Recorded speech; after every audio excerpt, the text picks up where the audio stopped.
উপস্থিত আমাদের ফেডারেশনের সভাপতি মাননীয় সুমন দে মহাশয়, মাননীয় শান্তনুকর মহাশয় এবং জয় মণ্ডল মহাশয়, পুলকলাল চক্রবর্তী এবং মঞ্চে উপবিষ্ট সকলকে আমার শ্রদ্ধা, ভালোবাসা এবং প্রণাম জানিয়ে, এবং আমার সহকর্মীবৃন্দ সকলকে প্রণাম জানিয়ে আজকের যে সভা সত্যিই চলছে, তারকদা একটু বেশি বলে গেল। আমি খোঁজখবর নিয়ে এবং দাদাদের সহযোগিতায়, বিশেষ করে সুমনদার সঙ্গে সবসময় যোগাযোগ রেখেছিলাম, জয়দা এবং আমাদের অরূপদার কথা না বললেই নয়।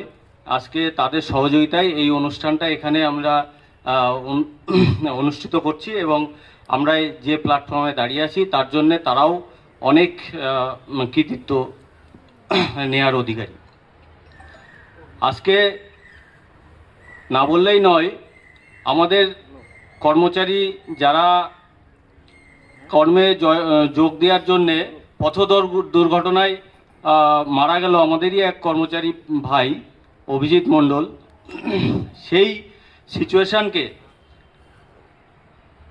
তাকে সহযোগিতা করতে আমাদের সুমনদা এবং ফেডারেশনের সমস্ত কর্মী যেভাবে ঝাঁপিয়ে পড়েছিল, এই সহযোগিতা আমরা কোথায় পাব? আমাদের কর্মচারীদের আমরা একটা কথা বলি, আজকে ইঞ্জামাম বলে গেল, আমাদের সত্যিই এগিয়ে আসা উচিত এবং এই ছাতার নিচে থাকা উচিত।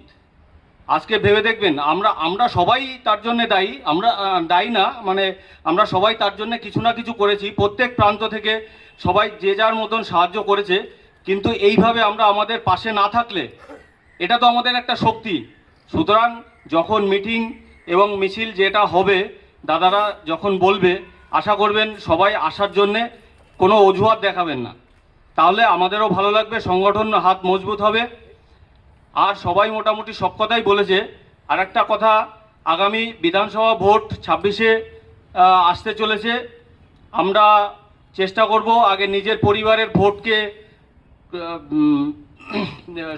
করার, ভোটটা যাতে তৃণমূলে পড়ে তার ব্যবস্থা করার, এবং যার যার কর্মক্ষেত্রে, যার যার নির্বাচনী ক্ষেত্রে আমাদের কিছু সহযোগিতা রাখবো। আগামী দিনে মামাটি মানুষের জয় সুনিশ্চিত করতে আমরা সেই কাজটা করব। শুধু মিটিংয়ে আসলাম, দাদাদের সঙ্গে ছবি তুললাম এবং কিছুটা সামনে এসে ভূমিকা নিলাম, এটা যেন না হয়, এবং তারা যেন তাদের নির্বাচনী ক্ষেত্রে কিছুটা হলেও ভূমিকা রাখে। আগামী দিনে মামাটি মানুষের হাত শক্ত হলে আমরাও আমাদের হাত